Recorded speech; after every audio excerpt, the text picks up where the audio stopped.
Déjà, Duval, j'aimerais dire une chose qui vient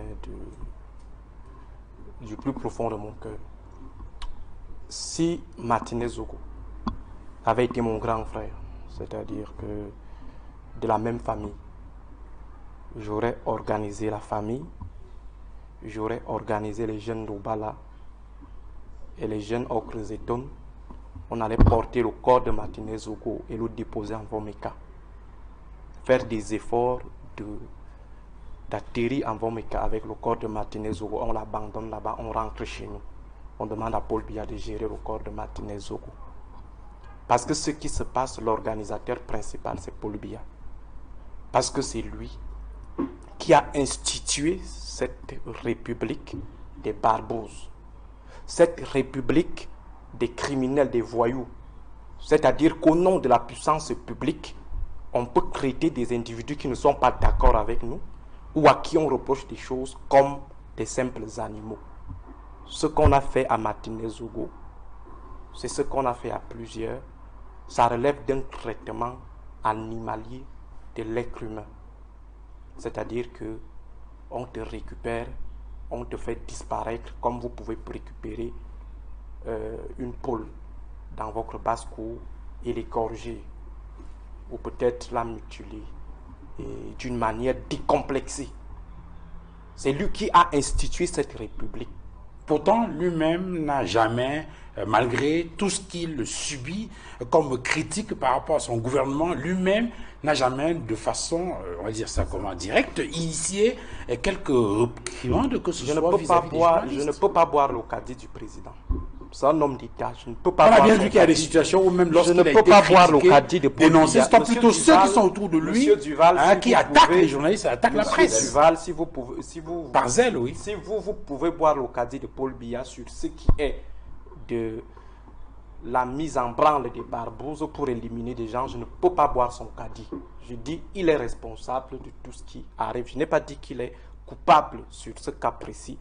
J'ai dit il est le responsable principal pour avoir institué cette république des barbouzes, d'avoir créé cet état de collapse state qui a été évoqué tout à l'heure par Edmond, qui parlait de l'état en faillite, l'état qui n'existe plus. On a vu des journalistes ou ceux qui parlent, disons, des parleurs publics, être récupérés, torturés, sans que cela ne meuve le sommet de l'État. Je vais prendre le cas de Paul Chouta. Paul Chouta a été enlevé en train de regarder un match Real de Maghreb. Ah oui, lui aussi, il a été récupéré, on l'a amené au niveau de l'autoroute et il a manqué le poignard, il me semble, à ces gens parce qu'en l'arrêtant, le couteau était tombé, sinon on l'assassinait. On a vu le docteur Nké se faire molester. On a vu Bouazizi partir dans des conditions inexplicables. On a vu Bibi Ngota partir dans des conditions inexplicables. On a vu Soulé Onyoviolo être récupéré, tabassé. On a vu Duval Lebel et Ballet être enlevé en plein Yaoundé et conduit à près de 36 km là-bas dans des brousses Bassa, jeté là-bas nu. On a vu des gens torturés, n'en parlons pas des acteurs politiques de l'opposition qui sont récupérés, enlevés, torturés dans des institutions. Lorsqu'aujourd'hui, plusieurs soupçonnent des institutions policières ou des institutions de renseignement de notre État, ce n'est pas pour rien. C'est parce que ces institutions ont continué à fonctionner comme des institutions barbares. Ça veut dire que la DGRE, la police ordinaire, le GPIC, la CEMIL, lorsque toutes ces institutions opèrent, c'est comme si on avait affaire aux mercenaires. C'est comme si les spécialistes et des fonctionnaires de ces unités n'avaient pas d'autres alternatives que de s'aimer la terreur ou agir de manière criminelle. Vous avez vu comment on a fait à Ebala, ce qu'on a fait à Ebala. Mais vous avez affaire, par exemple, à un Aristide Mono. Je ne suis pas assez grand, je ne suis pas costaud. On n'a pas besoin de me torturer pour m'amener dans une unité de police. Si on vient me récupérer au village, on me prend tout simplement. On n'a pas besoin d'utiliser des marteaux pour neutraliser les mouches. Ça veut dire que derrière le mode opératoire se trouve une idée, se trouve un message. Ça veut dire qu'on ne vient pas vous arrêter parce que vous avez commis forcément une infraction, mais c'est pour envoyer le signal aux autres que on ne va pas seulement vous arrêter, mais on va vous torturer. C'est de ça qu'il s'agit. Voilà le message que ces gens ont continué à passer. Vous voyez le GP qui arrive chez vous, peut-être que pour un problème de Congo, ça au quartier et tout, des gens arrivent là, cagoulés, trop costauds et tout. On n'a pas besoin de ça. Il faut être élégant dans la démarche. Il faut être assez policé dans la démarche. Mais vous voyez comment des gens opèrent. Est-ce que pour enlever un journaliste comme Paul Chouta n'est pas costaud, ce n'est pas un Cédric Noufélé. Paul Chouta, pour le neutraliser, on n'a pas besoin de déployer près de 100 personnes. On n'a pas besoin de le torturer. Vous prenez simplement quelqu'un et vous le conduisez devant le juge, le procureur de la République, le juge. Si on se rend compte qu'il est en infraction, ou alors il est fautif, on lit la loi. Si c'est la peine de mort, on le tue. Si c'est la peine de mort. Quelles sont ces exécutions sommaires?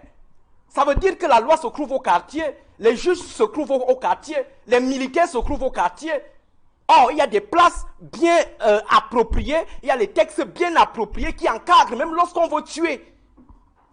Ça veut dire tout simplement que c'est le président, je dis bien, le président de la République lui-même qui a institué et laissé cette affaire se généraliser. Autre chose, au-delà de la question même des droits de l'homme, il y a la question des libertés publiques, la liberté d'expression. Je ne vais pas beaucoup parler de la liberté de presse, la liberté d'expression. Quel est cet état où dire la vérité vous expose à un terrible danger?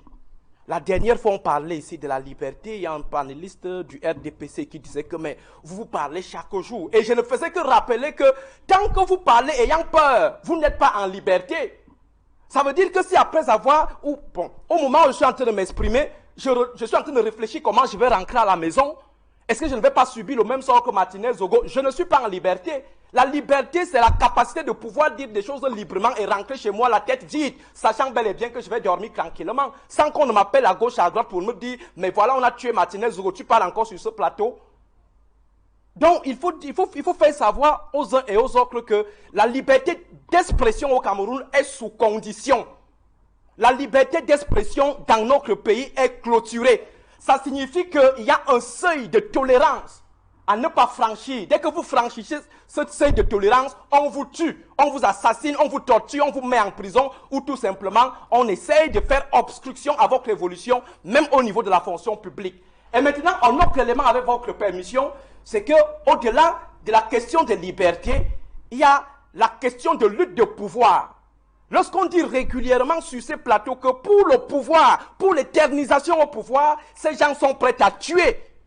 Pourquoi est-ce qu'on ne tue pas ceux qui investiguent, par exemple, sur le sida? Pourquoi est-ce qu'on n'investigue pas ceux qui, pourquoi est-ce qu'on ne tue pas ceux qui investiguent sur le déplacement des escargots? Non, on tue ceux qui investiguent sur des choses qui ont trait au pouvoir. Ça veut dire l'argent, la sécurité.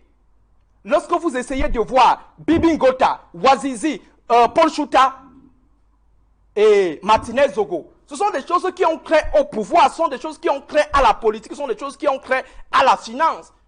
Et dès que vous attaquez ces gens sur ces plans, vous pouvez dire qu'ils ont 40 concubines à Yaoundé, ils ne vous feront rien. Mais révélez tout simplement qu'ils sont dans un coup foireux, argent ou un coup de pouvoir. Ils sont prêts à tout, ils vous éliminent. Et je l'ai toujours dit, le grand soir, ce n'est pas forcément quelque chose qui va se vivre quand Biya partira. Le grand soir est en train de se vivre. Nous sommes dans des prélogomènes. Nous sommes en train de vivre les prémices. Ce sont des entraînements, ce sont des avant-matchs, ce sont des matchs d'échauffement. Et on a dit, on a toujours dit, ces gars, ils vont procéder à des tueries. Ils vont tuer à Yaoundé, ils vont tuer partout. Donc ça veut dire ce que nous vivons avec Martinez Zogo n'est que le début. du Val, ce n'est que le début. J'ai vu ces gens tuer le fils découpé à la machette, le fils d'un haut gradé de l'armée proche de Paul Biya. Ici, au niveau des rails. Ça veut dire qu'ils ne sont pas des enfants de cœur. Donc, lorsqu'on prend le risque de venir sur des plateaux, c'est parce qu'on mesure la férocité de ceux qui sont en face. On sait bel et bien quels sont leurs niveaux d'excessivité lorsqu'ils veulent atteindre leurs objectifs pourvoiristes ou d'éternisation au pouvoir.